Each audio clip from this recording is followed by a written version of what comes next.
ፍቅሬን ልገልጽልሽ አዲስ ቃል ፈልጌ ተደጋገሙብኝ የነበሩ ናቸው። ከስምሽ ልጀምር የኔ ዓለም የኔ ቅምጥሌ የህይወቴ ንግስት ውድድ የማደርግሽ አዎ ወድሻለሁ አዎ አፈቅርሻለሁ ፍቅር ቅር አርጌሽ ሁሌም እኖራለሁ አንቺን በመውደዴ እፎይ ታገኛለሁ ውዴን እየወደድኩ ሐሴት አደርጋለሁ በፍቅርሽ ውቅያኖስ ሰውኛ ሁኛለሁ አንቺ ካለሽልኝ ሙሉ ሰው ሁኛለሁ አዎ ወድሻለሁ አዎ አፈቅርሻለሁ ፍቅር ቅር አርጌሽ ሁሌም እኖራለሁ አንቺን በመውደዴ እፎይ ታገኛለሁ ውዴን እየወደድኩ ሐሴት አደርጋለሁ በፍቅርሽ ውቅያኖስ ሰውኛ ሁኛለሁ አንቺ ካለሽልኝ ሙሉ ሰው ሆናለሁ። ሰላም ቤተሰብ እንዴት ናችሁ? በያላችሁበት ሰላማችሁ ብዝት ይበልልኝ። ፍቅር መልክ ቢኖረው ጨሪቃዎችን ይመስል ነበረ። የፍቅር መምህሮች የሚዲያው መሪዎች ምንም ጥያቄ የለውም። እነሱን የሚመስል ሚዲያ ላይ የለም። ከዚህ በላይ ከፍ ያድርጋችሁ ፈጣሪ አምላክ። ምቀኛችሁን ጥላታችሁን መድኃኒዓለም እግራችሁ ስር ይጣልላችሁ። እናንተ ስትዋደዱ፣ እናንተ ስትፋቀሩ፣ እናንተ ሲሳካላችሁ የሚያቃጥለው ካለ መድኃኒዓለም ያስወግድላችሁ ነው ማለት እንፈልገው በቅድሚያ ማለት ነው። ይሄ ጸሎቴም ነው ምኞቴም ነው። ጥላታቸውን ያርቅላቸው ነው ምለው። ያው አንዳንድ ሰዎች አላችሁ እንደዚህ ሮማንቲክ ሲሆኑ የምትቃጠሉ አላችሁ። ያው አንዳንድ አፍቃሪዎች በሃይሚን የምታፈቅሩም ብሩኬን የምታፈቅሩ ሰዎች የራሳችሁን ህይወት ኑሩ። ተስፋ ቁረጡ እንዴ! አረባካችሁ ሼም ነው። የእናንተ ባልሆነ ሰው ጊዜያችሁን አታባክኑ። ሴቶቹም ሴትነታችሁን አክብራችሁ የራሳችሁን ህይወት ጀምሩ።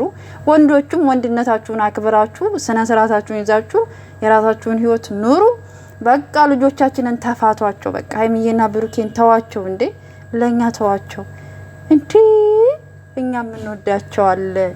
እኛ ከነሱ ብዙ የተማርን ሰዎች አለን። የብዙ ነገር መርሻዎቻችን ናቸው።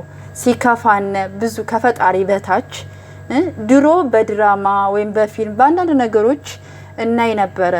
ሀይሚና ብሩኬ ከመጡ ድራማም ፊልምም ቀርቷል።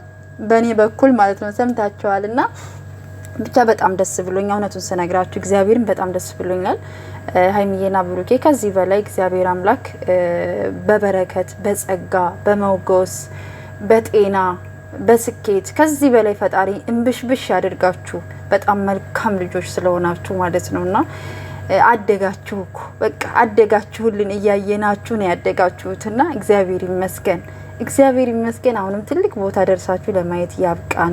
እንዴት እንደምታምሩ እንዴት ተዋባችሁ። ሀይሚዬ ደግሞ በቃ እያደር እንደ ጽጌረዳ ፍንድቅ እያለች ውበቷ እየወጣ ነው የሚመጣውና በቃ ሀይሚዬና ብሩኬ ማለት የአንድ ሳንቲም ሁለት ገጽታዎች፣ አንድ አይነቶች ሁሉ ነገራቸው ማለት ነውና ብቻ ምን ልበላችሁ በጣም ነው ደስ የሚሉት። በቃ ፍቅር በእነሱ ይብቃ ትላላችሁ።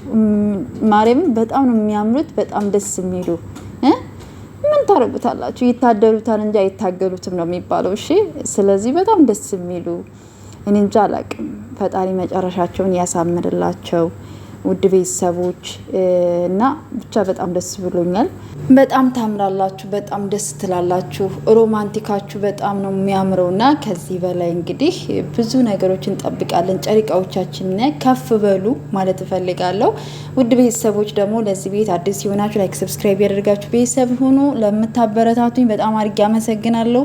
መልካም ጊዜ ይሁንላችሁ። ጨሪቃዎቼ እወዳችኋለሁ ማለት እፈልጋለሁ። መልካም ጊዜ